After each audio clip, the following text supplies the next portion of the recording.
The pines grew, and the vines climbed, and the ivy spread, and the leaves fell, and the people rested in utter peace under weathered stones, or no stones at all. It was too peaceful. Footsteps no longer tracked to the headstone of Harriet Bland, born 1810, died 1915. Nor did they come to the stone markers with names scratched by hand, nor to the misshapen stones with no names. Until now. And I wondered how big an army of volunteers it took to cut down the trees and stack up the wood and clear out the brush. It's taken only 3 people, 2 of them stay-at-home moms who couldn't stay home for this. It hurt my heart. Lisa Martin Sanders happened upon this cemetery last April. She was with her aunt looking for the grave of W.B. Wicker, who founded a school many years ago in Sanford. They wandered the area for a good couple hours. Then they peered into these woods. I lived in Sanford all my life. I never knew there were graves here. Graves of at least 1,500 African Americans, though she says it could be double that. I would say the majority of them buried here were slaves. After all, the cemetery dates back decades before the Civil War. His wife was born just after the Emancipation Proclamation. She found the deed, which showed the cemetery belonged to 5 predominantly black churches. She got a couple of friends, including a man with a chainsaw, to reclaim this hallowed ground. I mean, these people belonged to someone. And now, you know, they weren't able to come and visit or anything, and they were being dishonored. Lisa Sanders envisions a wrought iron fence where there's now barbed wire. She already has a name, the Black Heritage Community Cemetery. This is a history lesson. It is for me. History no longer lost in the woods. Brian Mims, WRAL News, Sanford. In 9 months, so much can change. 7-year-old Avery Mullins is taller, her fresh face appearing in commercials. Her 3-year-old sister Bailey is no longer in diapers and always on the move. For the past 9 months, Lee Mullins had to be both mom and dad. Today, she's the wife, waiting for her best friend, golf partner, and life partner to come home. We've been counting down the days. We're very blessed that he's coming in the day before Thanksgiving, so we're just very excited and happy about it. Months of waiting have now turned to mere minutes. Finally, the plane touches down.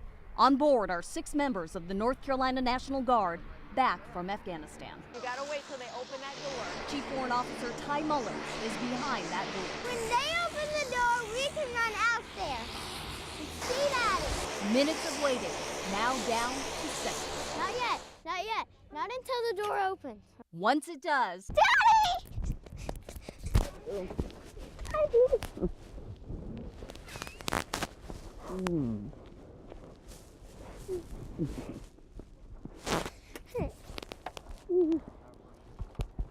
Thanks for those being, huh? Daddy is home for Thanksgiving, for good. Hey, honey, how are you? Those 9 long months erased in one embrace. How to describe such happiness? You feel it. Mascara running everywhere. Tears and hugs and hearty handshakes. Thanks to the 6 soldiers for a job well done. So much to be thankful for. It feels good. I got a lovely family. I appreciate it. They've been very supportive. You know, I wish all the other families whose soldiers are still over there, you know, a good Thanksgiving, and they're in our thoughts as well. Hoping for that day when you never want to let go.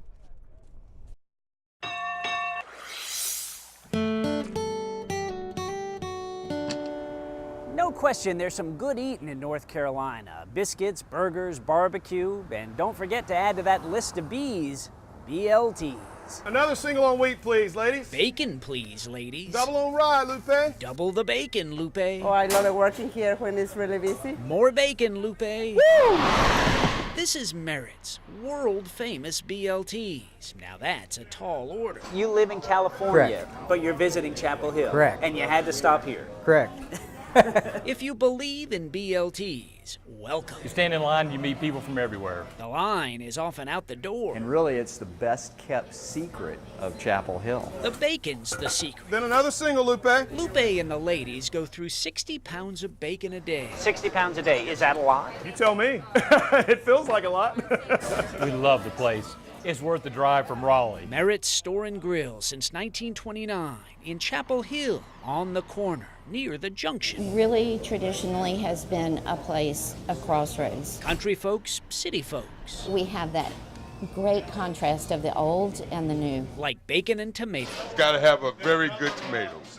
And this guy does not play around with the tomatoes. What about you, buddy? He doesn't play around with the bacon either. Have you always been known for BLTs? Absolutely. Awesome, guys.